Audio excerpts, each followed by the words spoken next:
बावक़ार मुअज़्ज़ज़ मोहतरम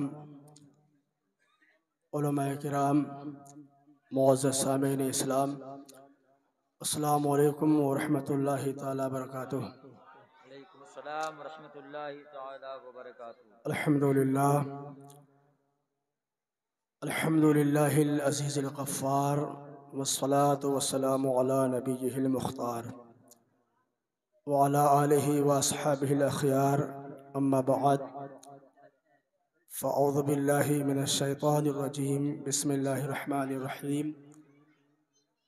यमुन्नूना अलैका अन अस्लमू कुल ला तमुन्नु अलैया इस्लामकुम बलिल्लाहु यमुन्नु अलैका अन हदाकुम लिल ईमानी इन कुंतुम सादिक़ीन।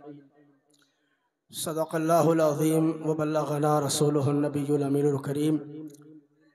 आइए सबसे पहले गुंबदे ख़ज़रा में आराम फरमाने वाले आका हबीब परवरदिगार सरकारे दो जहां सल्लल्लाहु ताला अलैहि वसल्लम की बारगाह बेकस पनाह में नज़राने दुरूद पेश करें और पढ़ें बावाज़े बुलंद, अल्लाहुम्मा सल्ली अला सय्यिदना शफ़ीना मौलाना मुहम्मदिन बारिक वसल्लिम सलातुन व सलामुन अलैका या रसूलल्लाह या हबीबल्लाह सल्लल्लाहु ताला अलैहि वसल्लम। हज़रात, स्टेज पे बहुत सारे उलमा तशरीफ़ फरमा है। ख़ुसूसियत के साथ क़ाइद अहले सुन्नत ख़तीब हिंदुस्तान हज़रत अल्लामा मौलाना मोहम्मद सुहेल अहमद साहब क़िबला क़ादरी नाज़िम आला अल जामिअतुल इस्लामिया तशरीफ़ फरमा है और नक़ीब अहले सुन्नत हज़रत अल्लामा हुज़ूर सैयद कैसर खालिद साहब क़िबला और दीगर उलमाए किराम तशरीफ़ फरमा है। और फिर मेरे बाद आपको और एक असीम खिताब समाअत करना है। मैं चाहूँगा कि अपनी गुफ्तगू जल्दी से जल्दी समेट लूँ जो वक्त दिया गया है, इसलिए कि जलसे काफ़ी मेहनत करने के बाद कामयाबी तक पहुँचाया जाता है। ये कारी रिजवान साहब और कारी सद्दाम साहब और आप तमाम अराकीन जिसमें आबिद अंसारी साहब, ये तमाम इनके रफ़ोक़ा की मेहनतें और काविशें हैं कि आज ये इस्लाह मुआशरा कॉन्फ्रेंस अपनी मुकम्मल कामयाबी के साथ मंजिल इख्तिताम की जानिब रवां दवा है। अल्लाह तबारक व तआला की बारगाह में दुआ है कि मौला ताला इस कॉन्फ्रेंस को अपने महबूब के सदके कामयाब फरमाए और इसके सजाने और संवारने वालों के दिलों में ईमान की रोशनी कायम फरमाए। हजरात, और इस अज़ीम शान इजलास में एक और अज़ीम शान काम होने जा रहा है। आप 12 महीने जो आपके सामने मदरसा चल रहा है ख्वाजा गरीब नवाज के नाम से, रज़ाए हबीब के नाम से, उस मदरसे में आपका ताउन, आपकी मेहनत, आपकी काविशें जो साल भर तक रहती है, उसका नतीजा और उसका इनाम आज आपके सामने निखर के आने वाला है। और कारी रिजवान साहब, कारी सद्दाम साहब, ये सब आपको जवाब देंगे कि आपका ताउन और आपकी जेब खास से जो रकम मदरसे में लगती है, आपको उसका फल और उसका नतीजा क्या मिलता है, वो भी बहुत जल्द अनकरीब आप अपने माथे की आंखों से वो हसीन मंजर देखेंगे। हजरात, इस रूबे ज़मीन पर दुनिया और आखिरत में ये अफरा तफरी का माहौल आप लोग न करें, जाना आना बंद करें, बच्चे शोरगुल न करें। अगर अराकीन हैं तो आप बच्चों को बैठाएं, इसलिए कि मैं चाहता हूं कि कुछ अल्लाह रसूल का पैगाम आप तक पहुंचा दूं। अल्लाह तबारक व तआला का एहसान हम सब पर सबसे ज्यादा है और अल्लाह के बाद अगर सबसे ज्यादा किसी का एहसान हम पर है तो वो ज़ात मुस्तफ़ा सल्लल्लाहु अलैहि वसल्लम है। यानी मुस्तफ़ा जाने रहमत का एहसान अल्लाह के बाद सारी कायनात पर सबसे ज्यादा है। आज हम मर जाएंगे, हमारा जनाजा जब कब्रिस्तान पहुंचेगा तो उस जनाजे पे बीवी रोएगी, 4 महीना 10 दिन तक सोग मनाएगी, इद्दत गुजारेगी, उसकी भी आवाज खामोश हो जाएगी। बाप की शफकत कब्रिस्तान से वापस आ जाएगी, माँ का प्यार घर के 4 दीवारों में कैद होके रह जाएगा, भाई की मोहब्बत दम तोड़ देगी। उस कब्र की काली कोठरी में ना बाप का प्यार काम आ सकता है, ना माँ की मोहब्बत काम आ सकती है, ना भाई की शफकत काम आ सकती है। अगर उस कब्र की काली कोठरी में, तारीक घर में अगर किसी की मोहब्बत और किसी का ताल्लुक काम आने वाला है तो वो मुस्तफ़ा का ताल्लुक काम आएगा, वो मुस्तफ़ा की मोहब्बत काम आएगी। तो इसलिए दुनिया में जितने ताल्लुक हैं और जितने रिश्ते हैं, ये तमाम रिश्ते, ये तमाम ताल्लुक, जो ताल्लुक एक मोमिन का अपने नबी से है, जर्रा बराबर भी हैसियत नहीं रखता। मुस्तफ़ा का ताल्लुक यहाँ भी काम आएगा और क़यामत के मैदान में भी काम आएगा। हदीस पाक में है, एक अंसारी सहाबी है, उनकी रूह निकलने वाली है। मुस्तफ़ा ने देखा कि अंसारी सहाबी के सिरहाने मलकुल मौत खड़ा है। मुस्तफ़ा तशरीफ ले गए, फरमाया मलकुल मौत, मेरा ये सहाबी मोमिन है, इनकी रूह आराम से निकालना।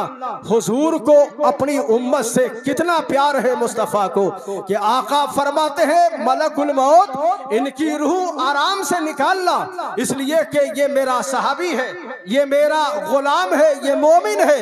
तो मलकुल मौत जवाब देते हैं, या रसूल अल्लाह, सिर्फ यही नहीं बल्कि कयामत तक जितने भी आप पर ईमान लाने वाले हैं और ईमान लाएंगे, उन सब की रूह मैं आसानी के साथ निकालूंगा और नरमी के साथ निकालूंगा।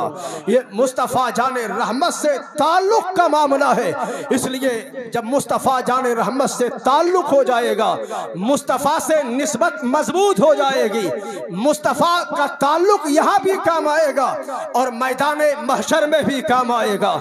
इसलिए सहाबा ने इस्लाम की इशाअत के लिए मुस्तफ़ा जाने रहमत के फरमान पर गर्दन कटाने के लिए ना उन्होंने बीवी की मोहब्बत का, कोई बीवी की मोहब्बत को देखा, ना बाप की शफकतों को देखा, ना माँ के प्यार को देखा। वो जानते थे ये मुस्तफ़ा की मोहब्बत है। इमाम अहमद रजा ने कहा कि सरकारे तो आलम की शान तो ये है कि जान है इश्क़ मुस्तफ़ा, रोज़े फजू करे खुदा, जिसको हो दर्द का मजा, नाज़े दवा पिलाए क्यों। यानी बद्र का मैदान हो या उहद का मार्का हो, वहाँ मुस्तफ़ा के गुलाम जा रहे हैं, गर्दन कटाने में देर नहीं कर रहे हैं। जबकि 8 साल के 2 बच्चे हैं। अबू जहल मुस्तफ़ा जाने रहमत को गालियां देता था। अब्दुर्रहमान बिन औफ से पूछते हैं, ए चचा जान वो कहाँ मिलेगा? कहा कौन? कहा कि अबू जहल। कहा क्या बात है, उनकी तलाश क्यों कर रहे हो? कहा हमने सुना है वो मेरे मुस्तफ़ा को गालियां देते हैं। कहा कि ए चचा अब्दुर्रहमान बिन औफ, अबू जहल जब तक मिलेगा नहीं हम चैन से बैठेंगे नहीं। आखिर 8 साल का बच्चा है, ये जज्बे ईमा कहां से मिला? 8 साल का बच्चा है, ये मोहब्बत का पैगाम कहां से मिला? 8 साल का बच्चा है, ये नबी की अजमत पे जान देने का जज्बा कहां से मिला? क्या ये वो बच्चे हैं कि जिनकी माएँ रात रात भर मोबाइल देखे? क्या उन कोख में ये बच्चे जन्म लेते हैं कि जिनकी माऊ का सर कभी सजदे में न झुकता हो? क्या ये वो बच्चे हैं कि जिनकी माएँ कभी नमाज न पढ़ती है? नहीं नहीं, ये तो वो बच्चे हैं जिसने अपने बाप को मेहराब इबादत में खड़ा देखा था। ये वो बच्चे हैं कि जिन बच्चों ने अपने माऊ को तहज्जुद पढ़ते देखा था। जब माँ तहज्जुद गुजार होती है, बाप इबादत गुजार होता है, ऐसी माँ के कोख से जन्म लेने वाला बेटा मुस्तफ़ा की मोहब्बत पे जान देने वाला बन जाता है, वो सर कटाने वाला बन जाता है, वो नबी की मोहब्बत पे कुर्बान होने वाला बन जाता है। तो वो जानते थे कि मुस्तफ़ा का ताल्लुक यहाँ भी काम आएगा, मुस्तफ़ा का ताल्लुक मैदान महशर में भी काम आएगा, मुस्तफ़ा की अज़मत यहाँ भी काम आएगी, मुस्तफ़ा की अज़मत मैदान महशर में भी काम आएगी। इसलिए रब फरमाता है कि ए महबूब, आप फरमा दीजिए कि लोग कहते हैं यमुन्नूना अलैका अन अस्लमू, कि हम पर हमने खुदा पर एहसान किया है, या ए रसूल आप पर एहसान किया है कि हम ईमान लेकर आए हैं। महबूब आप फरमा दो, कुल ला तमुन्नु अलैया इस्लामकुम बलिल्लाहु यमुन्नु अलैकुम अन हदाकुम लिल ईमान इन कुंतुम सादिकीन। महबूब उनसे फरमा दो, जो लोग कहते हैं कि हम ईमान लाकर एहसान किए, नहीं नहीं, तुम्हारा एहसान मुस्तफा पर नहीं है, बल्कि मुस्तफा का एहसान तुम पर है कि अल्लाह ने मुस्तफा के सदके तुम्हें ईमान वाला बनाया है, तुम्हें मुसलमान बनाया है, तुम्हें हिदायत दी है। अगर ये मुस्तफा ना होते ना तुम ईमान मिलता, अगर मुस्तफा ना होते ना तुम्हें कुरान मिलता, अगर मुस्तफा ना होते ना तुम्हें जमीन मिलती, ना आसमान मिलता, ना चांद मिलता, ना सूरज मिलता, ना सितारे मिलता, ना कहकशा का जमाल मिलता। ये सब मुस्तफा का सदका है। और जितनी नेमतें मिली है, चाहे औलाद की शक्ल में हो, बीवी की शक्ल में हो, इल्म की शक्ल में हो, हिफ्ज़ कुरान की शक्ल में हो, औलाद की शक्ल में हो, शोहरत की शक्ल में हो, इज्जत की शक्ल में हो, इल्म की शक्ल में हो, जितनी नेमतें मिली है ये सब सदका है आमिना के लाल का। इसलिए तो बरेली का इमाम पुकार उठता है कि लाओ रब्बिल अर्श, जिसको जो मिला उनसे मिला, बटती है कौनैन में नेमत रसूलुल्लाह की। नारे तकबीर, पूरा मजमा इस्तकबाल करे। नारे रिसालत, मजहबे इस्लाम, तालीमे इस्लाम, माशरा कॉन्फ्रेंस, आमदे आले रसूल। चंद मिनटों में इंशाअल्लाह सरपरस्त इजलास की आमद होगी, आप तशरीफ रखिए। यानी ये अल्लाह का एहसान है कि अल्लाह तबारका व तआला ने अपने महबूब के सदक़े हमें ईमान वाला बनाया है। ज़रा हम इस नुक्ते पे गौर करते हैं, ईमान वाला होता कौन है? आज आपने सोचा होगा कि ईमान एक मामूली शय है। हमारा नारे तकबीर, नारे रिसालत, नबी रहे हुजूर सदरुल उलमा, नबी रहे इमामुन नहव, नबी रहे अल्लामा गुलाम जिलानी बेरठी, हजरत अल्लामा सैयद अब्दुल कादिर साहब क़िबला। नारे तकबीर, नारे रिसालत।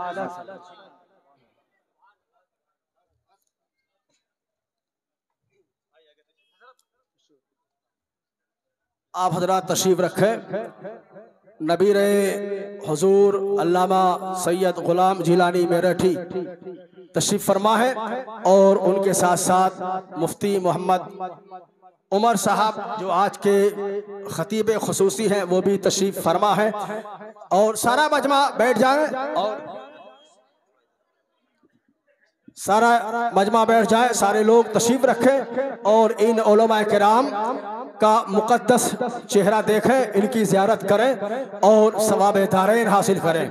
तो हजरात, अल्लाह तबारका व तआला इरशाद फरमाता, महबूब आप फरमा दो कि तुम्हारा कोई एहसान नहीं है मुझ पर या रब पर, बल्कि मेरा एहसान तुम पर है कि अल्लाह ने तुम्हें ईमान वाला बनाया है, तुम्हें मुसलमान बनाया है।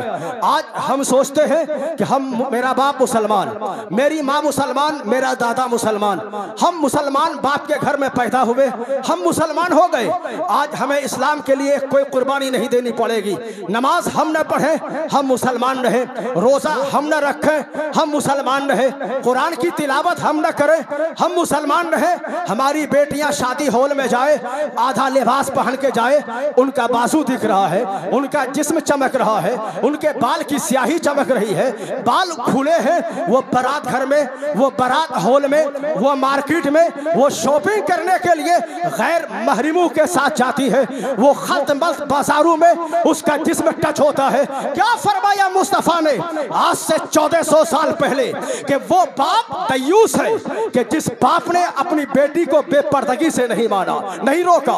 वो शोहर दयूस है जिस शोहर ने अपनी बीवी को बेपर्दगी से गैर महरम के पास जाने से न रोका। वो भाई दयूस है कि जो भाई अपनी बहन को बेपर्दगी से बाजार में जाने से, गैर महरमों के साथ बात करने से न रोका। और मुस्तफा फरमाते हैं कि दयूस जन्नत में नहीं जाएगा, यानी दयूस जन्नत में जाएगा का नहीं।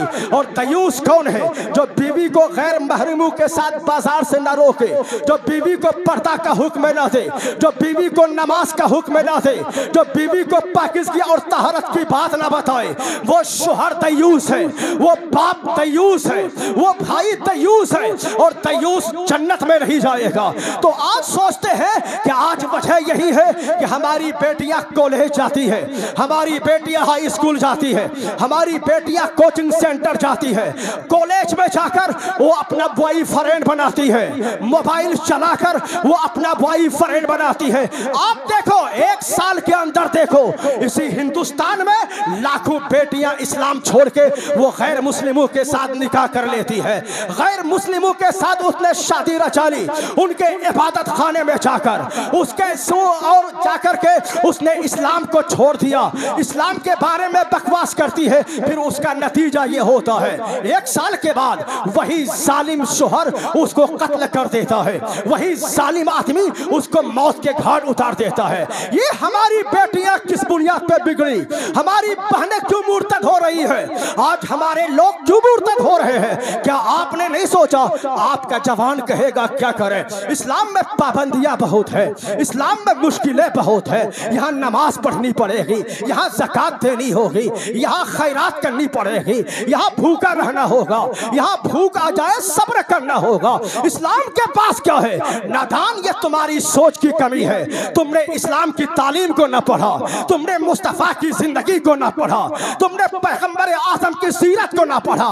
वो मुस्तफ़ा जो ताइफ के मैदान में पत्थर खाकर, पेट पे पत्थर बांधकर ग़ज़वे खंदक में अपनी उम्मत को पैगाम दिए हैं, वो मुस्तफ़ा जो अबू तालिब की घाटी में 3 साल तक रहे, ना वहाँ दाना पहुँचाया गया, ना गोश्त पहुँचाया गया, ना पानी पहुँचाया गया। 3 साल तक कैद है, ना दाना है, ना खाना है, ना पानी है। मुअर्रिख़ बयान करता है, हदीस पाक में आता है कि रात के अंधेरे में सहाबी ने किसी गीली चीज को देखा तो उसी चीज को गर्म पानी हांडी में पकाकर खाकर अपनी भूख बुझाया है।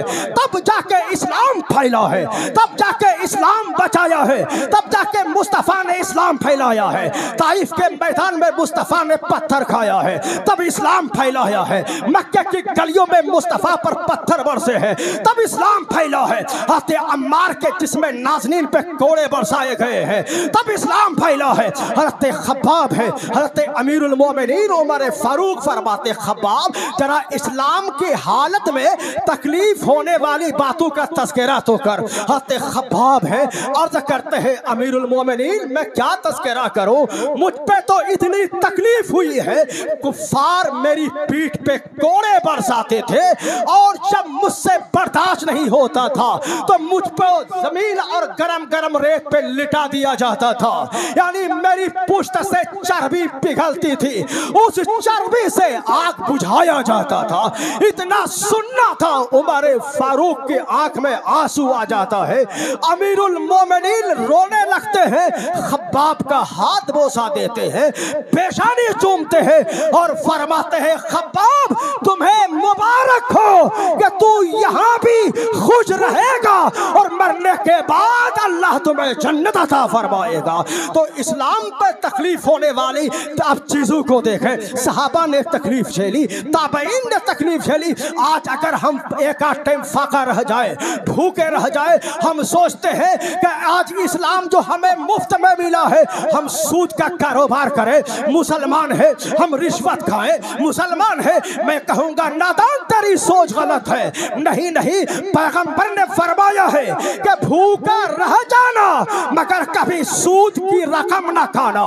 पैगंबर ने फरमाया है कि तुमने अगर हराम पैसे से बिल्डिंग बना ली, हराम पैसे से मकान बना लिया, हराम पैसे से कार खरीद ली, और अगर एक गरीब आदमी है रक्षा चलाने वाला, अगर वो हलाल कमाता है, मिट्टी के बर्तन में खाना खाता है, मिट्टी की प्याली में पानी पीता है, तो मुस्तफा फरमाते हैं कि जिस घर में मिट्टी के बर्तन होते हैं उस घर में अल्लाह के फरिश्ते घर वालों की ज़ियारत के लिए पहुंच जाते हैं। ये पैगाम है मुस्तफ़ा जाने रहमत का। तो हजरात, ईमान हमें मुश्किल से मिला है।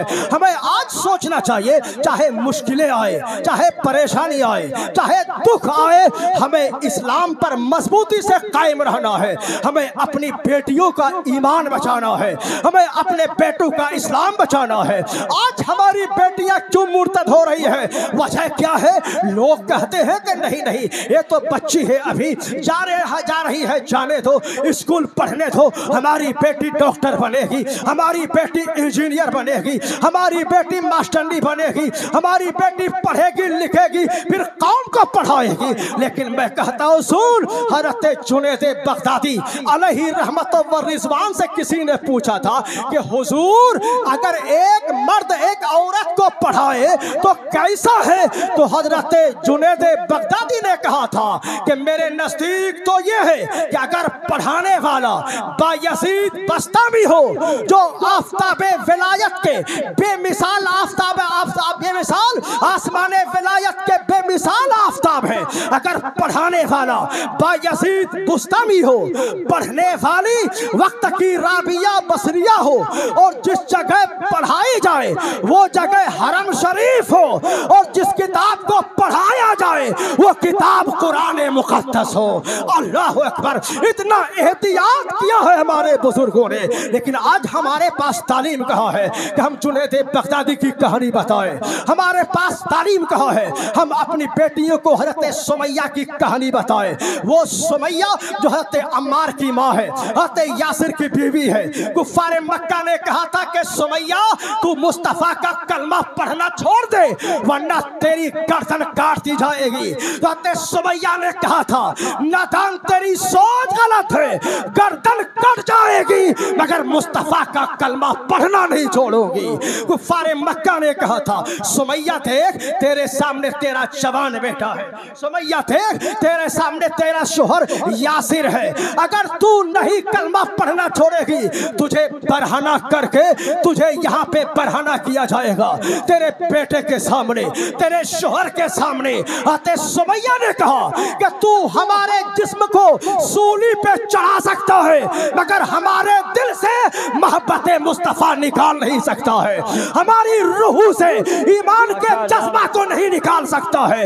नादान, तू शहीद करना चाहता है कर दे, लेकिन मैंने जो मुस्तफ़ा की मोहब्बत का जाम पिया है तो कयामत तक दुनिया इस जाम को मेरे दिल से निकाल नहीं सकती है। तो वो हज़रत सुमैया है, जुल्म सही और शहीद हो जाती है, जो इस्लाम की ख़वातीन में सबसे पहली शहीदा के नाम से जो पुकारा जा गया है वो हज़रत सुमैया है। जालिम ने तीर मारा आपके शर्मगाह में, आपको शहीद कर दिया गया। क्या हमने कभी अपनी बेटी को हज़रत सुमैया की कहानी सुनाई है? हमारी बेटियां बाजार जाती है, हमें कोई फिक्र नहीं, हम कारखाने में 15 घंटे काम करते हैं, 12 घंटे, रात दिन में सुबह 9 बजे निकलते हैं, 10 बजे घर में घुसते हैं, हमें मालूम नहीं हमारी बेटी कहाँ गई, हमारी बीवी कहाँ गई। वो बेटी शॉपिंग करने, वो बेटी मार्केटिंग करने, वो बेटी बॉयफ्रेंड के साथ होटल में जाके वाश करती है। नादान, तूने नहीं पढ़ा अल्लाह का कुरान क्या फरमाता है? कुल्लिल मुमिनीना यगुद्दू मिन अबसारिहिम व यहफज़ू फुरूजहुम। ए मुस्तफ़ा, आप फरमा दो कि तुम अपनी शर्मगाह की हिफाजत करो, अपने निगाहों को नीचे करके चलो। और मुस्तफ़ा फरमाते हैं कि जो मेरा गुलाम मुझे 2 चीजों की हिफाजत की जमानत दे दे, यानी 2 जबड़े के दरमियान वाली जबान और 2 टांगों के दरमियान वाली शर्मगाह, इन 2 चीज की मुझे जो जमानत दे दे, मैं मुस्तफ़ा उसे जन्नत की बशारत दे रहा हूँ। ये पैगंबर आज़म का फरमान है। जरा हमारे पास ये तालीम हो तभी तो हम अपनी बेटियों को बताएं, हमारे पास इस्लामी सोच हो तभी तो हम अपनी औलाद को सिखाएं, हमारे पास इस्लामी फिक्र हो तभी तो हम बेटियों को बताएं। हम खोखला नारा लगाते हैं, नारे तकबीर अल्लाह अकबर, नारे रिसालत या रसूल अल्लाह, मसलके आला हजरत जिंदाबाद। नादान, मसलके आला हजरत का नारा लगाते हो, आज हम नफ्स के गुलाम बने बैठे हैं। नफ्स चाहता है अपने बेटे की शादी में बैंड बाजा कर, तू बैंड बाजा करके अपनी बहन बेटियों को नचवाता है। मैं आंखों देखी बात कर रहा हूँ, अभी प्रोग्राम, अभी कारी रियाज के साथ हम आ रहे थे, जब जैतपुर मोड़ में घुसे आपके तरफ खड्डा भट्टा कॉलोनी की तरफ हम मुड़े, मोटरसाइकिल मुड़ी, हमने देखा एक बारात है, वो बारात में औरतें नाच कर रही है, उसमें जवान लड़कियां नाच कर रही है, पटाखे छोड़े जा रहे हैं। हमने दो दाढ़ी वालों को देखा, कारी रियाज के पहचानने वाले थे, कारी रियाज को सलाम किया। कारी रियाज ने कहा यहाँ कैसे? कहा कि इस बारात में आया हूँ। कहा क्या ये बारात मुसलमानों की है? बोले हाँ हाँ। इन्होंने कहा अल्लाह मेरी तौबा कि बारात में मुसलमान की औरतें नाच रही है, मुसलमान की बेटियां नाच रही है। इंसान तो इतना बेगैरत क्या हो गया कि जिस नबी की खवातीन का आलम ये हो कि मैदान जंग में एक औरत का बेटा शहीद हो जाता है, उसका शोहर शहीद हो जाता है, जवान बेटा शहीद हो चुका, खातून को खबर लगी मेरा बेटा जवान शहीद हो गया, अपने जवान बेटे के लाश के पास जाती है, सर पे दुपट्टा है, नकाब डाले हुई है, न सीना कुबी कर रही है, न सर से दुपट्टा हट रहा है, उसको बार बार सर पे ला रहे हैं। किसी ने पूछा था ए खातून तेरा जवान बेटा शहीद हो गया और तुझे दुपट्टा की पड़ी है? उस मदीने के खातून ने कहा था तेरी सोच गलत है, अरे बेटा तो शहीद हो ही गया, क्या मुस्तफा का पर्दा भी छोड़ दो, क्या मुस्तफा की हया भी छोड़ दो? बेटा शहीद हो गया, वो जन्नत में चला गया। मैं पर्दा कल भी करती थी, आज भी करूंगी, और जब तक जिंदा रहूंगी फातिमा की कनीज बन के जिंदा रहूंगी। ये है इस्लाम तकबीर। पीछे वाले हजरात भी, पीछे वाले भी, सब लोग हाथ बुलंद करें माशाल्लाह। नारे तकबीर। अभी भी कुछ लोग समेट कर बैठे हैं, जरा बेदारी से कुछ नारे तकबीर, नारे रिसालत, मुजाहिदीन इस्लाम, खानदाने रसूल, इस्लाहे मुआशरा कॉन्फ्रेंस, फैजाने गौसो ख्वाजा, फैजाने आला हजरत, फैजाने हुजूर सदरुल उलमा। नारे तकबीर, नारे रिसालत, मस्जिदों मदरसा रज़ाए हबीब।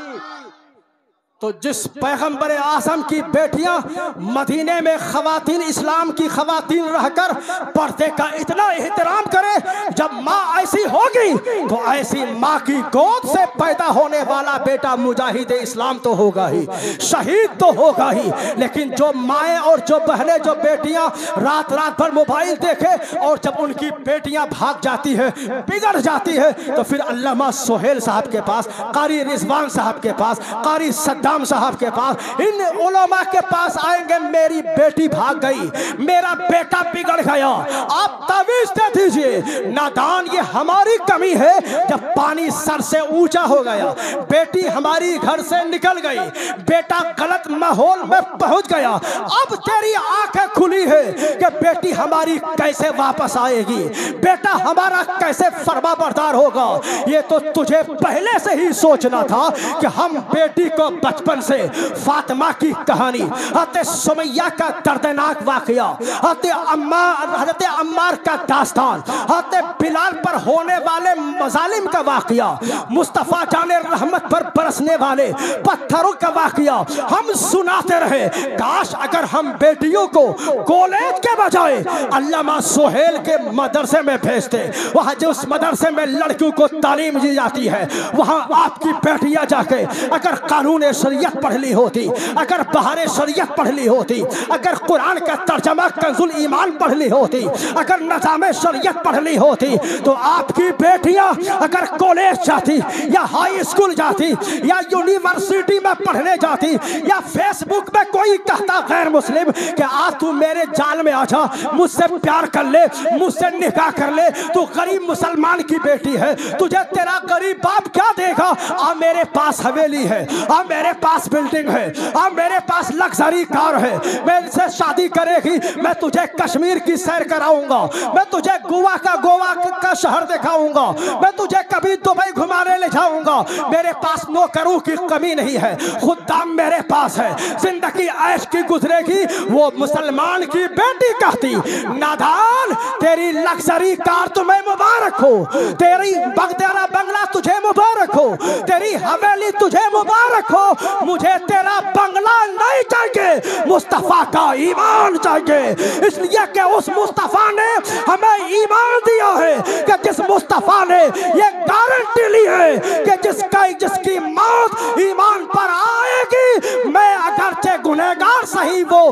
उसकी शफाअत करके उसे जन्नत में ले जाऊंगा। उस मुस्तफ़ा की कनीज हो, उस मुस्तफ़ा का कलमा पढ़ने वाली हो, तू मुझे बहका नहीं सकता है। ये तालीम हमें देना चाहिए। उस रब का एहसान कितना है आप पर, जिस रब ने ईमान देकर हम पर एहसान फरमाया। लेकिन ईमान बस आखिरी पॉइंट पे, ईमान कैसी अनमोल चीज है, ईमान कैसी कीमती चीज है।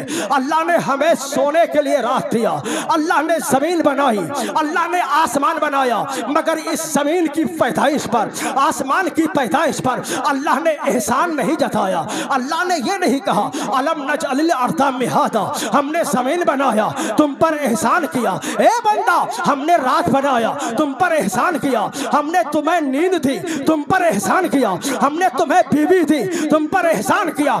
नहीं नहीं, बल्कि अल्लाह ने ईमान दिया तो फरमाता है मैंने तुम पर एहसान किया।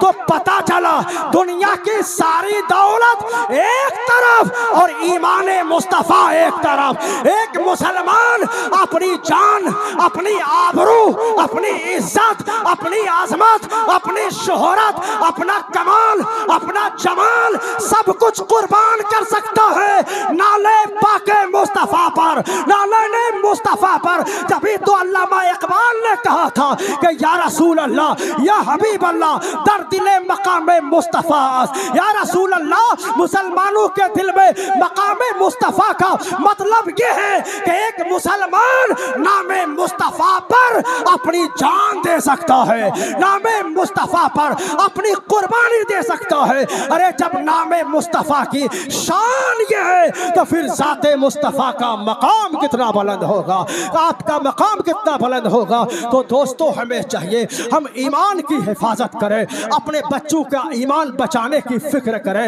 अपनी बेटियों के ईमान बचाने की फिक्र करें। एक बेटी अगर मुर्तदा हो जाती है, एक बेटी अगर मुश्रिका हो जाती है तो उस बेटी की नस्ल से जितनी औलादें होंगी सब मुश्रिका होंगी, सब काफिरा होंगी। वो बेटी जहन्नम में जाएगी, वो बेटी की औलाद जहन्नम में जाएगी।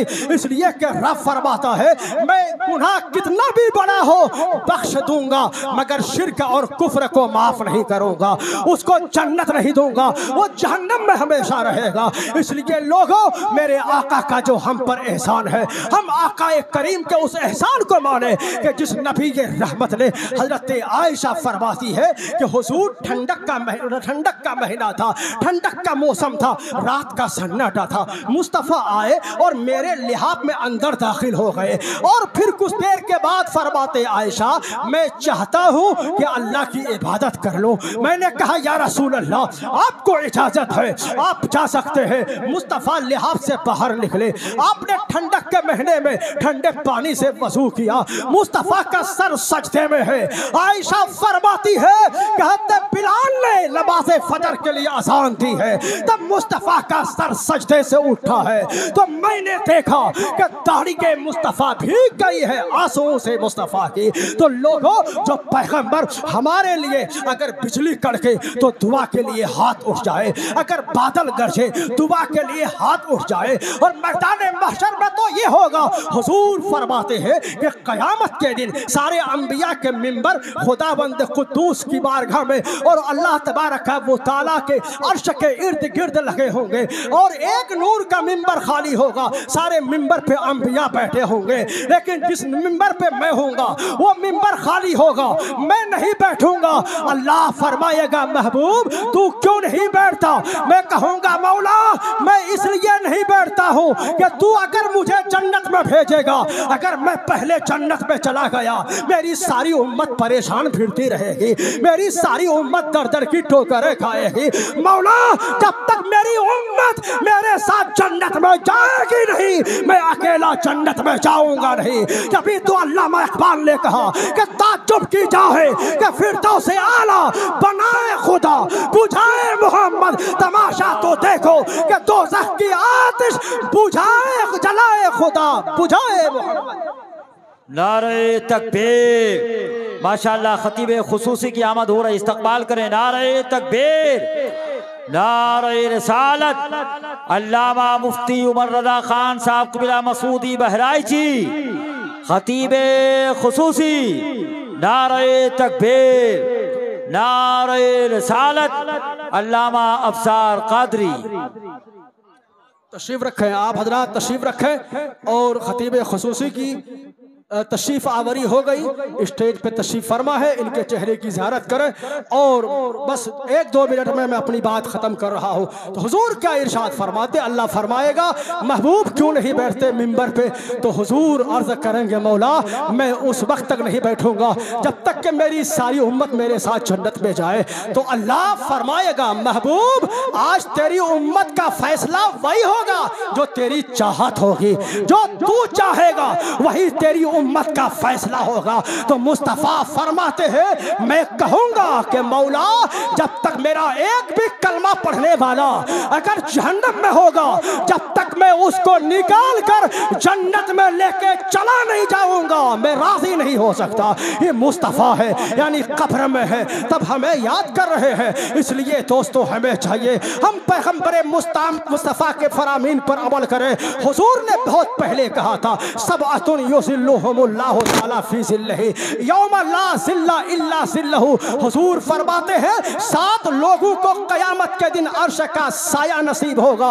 उनमें से एक शख्स इसकी तशरीह इसका तर्जमा और कौन कौन लोग हैं बताने का वक्त नहीं है, लेकिन हुजूर फरमाते हैं एक शख्स वो भी होगा कि वो रजुलुन क़ल्बुहु मुअल्लकुन फिल मसाजिद, जो नमाज का वक्त होने से पहले अपना दिल मस्जिद में लगा रखता है कि इंतजार कर रहा है अजान का कि अजान होगी तो मैं नमाज पढ़ने के लिए मस्जिद में चला जाऊंगा। तो लोगों अल्लाह तबारक व तआला की बारगाह में दुआ करें, हम भी दुआ करेंगे कि अल्लाह ताला हमें भी और आपको भी ज़्यादा से ज़्यादा हुस्न अमल की तौफीक अता फरमाए। आमीन। अस्तगफिरुल्लाह रब्बी। अस्सलामु अलैकुम व रहमतुल्लाहि व बरकातुहू।